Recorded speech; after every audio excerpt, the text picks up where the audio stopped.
Hey everybody, this is Carrie. I wanted to hop on and share a few things that I've learned in the first couple weeks of my Appalachian Trail through hike. So I'm only 12 days in.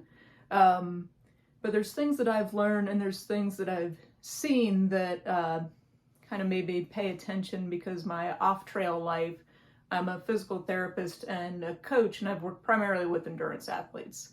So through hiking is definitely its own beast. Like there's a lot of ways it's not comparable to an endurance sport, but there's enough similarities that I thought I'd hop on and share from a PT coaching perspective.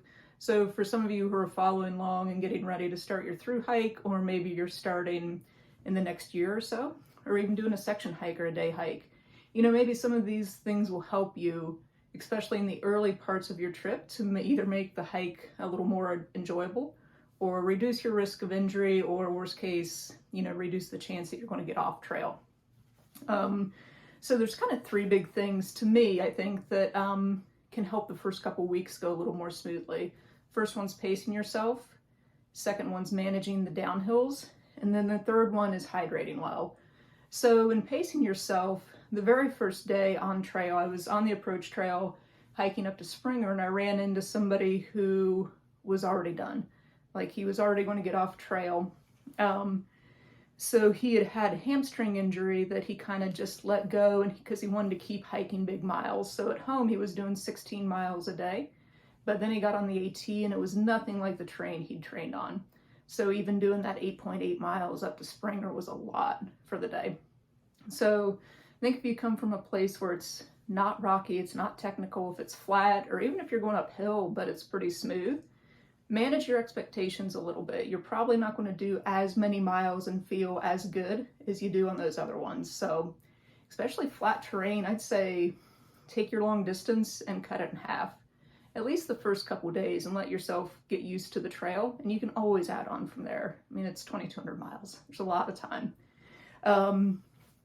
And then in pacing yourself too, I think what's helped me is having like an A, B, and C goal throughout the day. So B is like my middle ground. Like on a typical day, I feel good, I can get here and get to camp. And to me, it's like on those kind of days I get to camp, I still have a lot of energy. I could go further if I wanted, but I'm going to stop for the day. The A goal is like you're shooting for the stars day. You feel great, you get to the first camp, you want to go on a little further. So maybe you go to the next campsite or the next shelter. The C goal is kind of you're out. So, and I actually had to use that on day 2. I just didn't feel very good that day, and I got to the first spot and I'm like, I think I'm just going to stop. And then the next 2 days I felt great. So that C goal could be a campsite, a shelter. It could be like, especially if you're doing lower mileage, it might be, I'm going to get to this road, and if I don't feel great, I'll catch a shuttle into town, or maybe go to a hostel or something like that for the evening. So pacing yourself, start slowly and build. The more that we're out here, we're all going to build up fitness. We're all going to get faster and stronger as we go. And especially if we take that time early on to build into it. So I think if you take care of that, the rest of it really could take care of itself. So pacing yourself is a big thing. And then managing the downhill. So I've run into a lot of people who have just a lot of blisters on their feet and or a lot of joint pain, and usually knee pain. So Georgia's not easy. It's not the hardest state, but I don't think it's mentioned as one of the harder ones. Well, one, because it's not, but what's not accounted for is most people are starting to through hike in Georgia, and there's a lot of steep terrain. It's very rocky, and the downhills can really, really tear you up. So definitely, if you don't have your hiking sticks, I would invest in these. I think a lot of people who've had knee pain ended up buying a set at Mountain Crossings at Needle Gap around mile 31, and that really helped. So another thing with the downhill is just kind of watch your speed. That's managing the downhill to me. So some people, you get up to the top, and going up the climb is always going to be a lot of cardio work. You're going to hear your breathing, you're going to be sweating, you might even feel your heart rate. But then the downhill is actually harder on your joints. There's more impact, and it's more strain on your muscles, but you're not going to feel it from the cardio perspective. So I think a lot of people think, oh, this is easy. So they'll really go fast down the hill.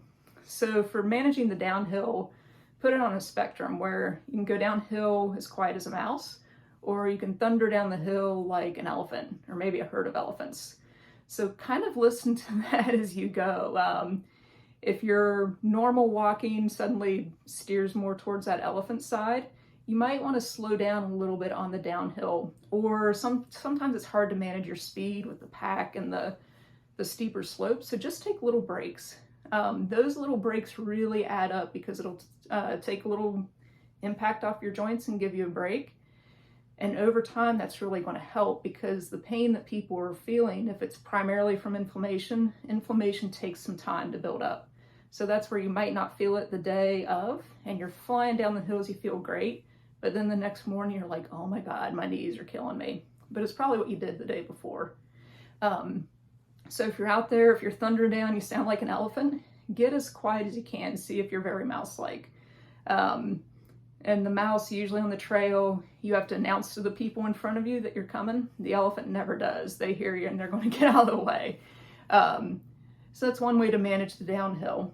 And then the third thing is hydration. So, stopping for water takes time. Like for me, I get a canteen, I filter 2 bottles worth and carry 2 liters with me all the time.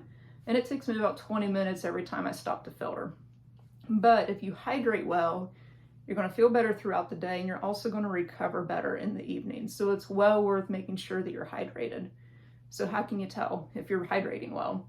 For one, you should never feel thirsty on the trail. If you start to feel really thirsty out there, then you're already a little bit dehydrated. So try to stay on top of that. Another thing, if you're not stopping to pee at least a few times during the day during your hike, you might not be getting enough fluid in either. So for me, I go through one of these about every 2 hours. So that's about 16 ounces of fluid that I drink per hour. And I keep one with just plain water, and then one with electrolytes. So for me, I just drop in I drop in a Noon tablet, but you can use anything. Sports Drink has some electrolytes. There's a lot of products out there, so whatever you like. And you're looking for some things that primarily have sodium in them. So each of these has about 100 milligrams. So actually, I might drop 2 in tomorrow, now that I'm thinking about it. But yeah, so this, also with staying hydrated, we're made of saline. We're not made of just straight up water. So if you get out there and you're hydrating and you feel like you're doing too much because you're peeing more frequently than like every couple hours, before you cut back on the water too much, try adding in some electrolytes. That'll help the water absorb into your cells a little bit better, and that will probably help you stop peeing as much. If that's the case, you just needed to add that electrolyte in.